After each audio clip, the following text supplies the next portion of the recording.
ऐसे ही अपने आप से मैंने अपना ESR और स्पूटम करवाया। स्पूटम मेरा नेगेटिव था और ESR मेरा 13 था पूरा, मतलब कोई भी बड़ा कुछ नहीं था। तो फिर मैं एक बार और सर के पास गई, फिर उन्होंने ऐसे ही कुछ किया। फिर मैं PGI चंडीगढ़, फिर मेरे काफ़ी बहुत बुरा हाल हो चुका था। तो PGI में आई तो यहाँ डॉक्टर्स ने कहा कि आपको ट्यूबरक्लोसिस नहीं है, कहते मैम आपको कैंसर है लंग्स का। तो मैंने कहा सर फिर क्या किया जाए। उन्होंने भी ट्रीटमेंट चलाया, यहाँ से 2012 तक मैंने PGI से ट्रीटमेंट चलाया, कुछ भी नहीं हुआ वहाँ से। फिर उसके बाद एम्स गई मैं, फिर तो बहुत ही बुरा हाल था। एम्स गई तो एम्स में 28 दिन मैं एडमिट रही और 28 लाख रुपए उन्होंने, जब तो मुझे लेके गए फिर बोला कि कोई बात नहीं सर आप निश्चिंत हो जाओ, ये ठीक हो जाएंगे मैम, हम इनको ठीक कर देंगे। फिर जब कुछ पैसे नहीं बचे हमारे पास, फिर कहा सर घर लेके जाओ, कुछ नहीं हो सकता है, अब कुछ नहीं हो सकता है इनका, इनको घर लेके जाओ, लास्ट स्टेज है, कुछ अगर खाएंगे पिएंगे घर पे रखो मेरा। तो फिर मैं घर गई, फिर मेरा बहुत बुरा हाल था, बहुत, मैं बोल नहीं पाती थी, आंखें नहीं खोल पाती थी मैं कुछ भी। मेरा एक छोटा बेटा है। तो उसके बाद अनुपमा है जो इंडस विवा में काम करती है, उसने मेरे हस्बैंड को फ़ोन करके बोला कि एक कहते हैं इंडस विवा में आई पल्स है, कहते मेरी सिस्टर की बेटी है, वो अभी भी यहाँ पे है, तो कहते चाचू उनको दे दो, हो सकता है ठीक हो जाए। तो उन्होंने कहा इतना मैंने खर्च कर दिया, उससे ठीक नहीं हुई, अब तेरे इंडस विवा से क्या ठीक हो जाएगी वो। तो मैं बोल नहीं पाती थी, लेकिन मैं सुन सकती थी, मैं फील कर सकती थी। फिर मेरे को लगा हो सकता है ये कोई ज़रिया हो, भगवान ये मंगवा दे तो अच्छा है, लेकिन मैं बोल नहीं सकती थी।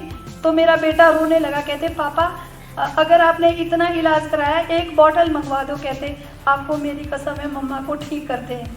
तो उनको भी लगा बच्चा है चलो कोई नहीं। और जब वो आईपल्स लेके आए, जब स्टार्ट किया तो कॉटन से उसको मेरे मुंह में डालते थे। मेरा बेटा छोटा था उस टाइम, वो मुझे खुद, मेरे हस्बैंड जॉब करते हैं, लेकिन उनके ऊपर बहुत कर्ज हो चुका था, मतलब मैं क्या बताऊँ कि इतना बुरा हाल था हमारा। और फिर वो मेरा बेटा स्कूल नहीं जाता था, 1 साल उसने ड्रॉप किया, और वो कॉटन से हर 5 मिनट के बाद 3 बूंदे मेरे इस पर डालता था। वो पता नहीं कितने दिन के बाद पेट में जाती होगी या क्या होता होगा, मुझे नहीं पता इस चीज़ का। जब 1 मंथ हो गया पूरा मुझे ये लेते हुए, फिर उसके बाद मैंने मूवमेंट करना शुरू कर दिया कि मतलब उठ सकती थी मैं, जैसे सहारा लेके मैं उठ सकती थी, आंखें खोली मैंने अपनी, और फिर लगा थोड़ा कि हाँ कहीं ज़िंदगी है मेरे अंदर।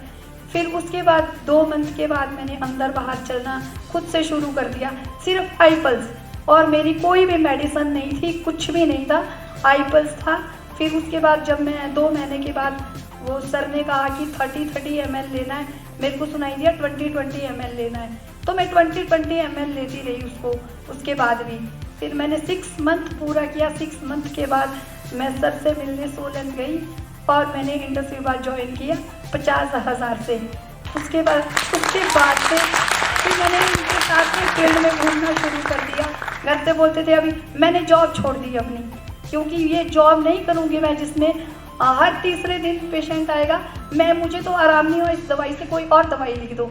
ये मैं किसी को देती हूँ, हफ्ते में बोलते हैं भगवान तेरे को ऐसी लंबी उम्र दे, हमारा पेशेंट ठीक हो गया, ये हो गया, खाना खा लिया, वो हो गया, और आज मैं इंडस विवा के साथ खड़ी हूँ और इस क्लास के सामने एकदम फिट हूँ। और मेरा हीमोग्लोबिन था उस टाइम 4.2 mg था, और आज 11.10 mg है, 11.10, और वेट मेरा 25 किलो था, और अभी मेरा 51 kg है।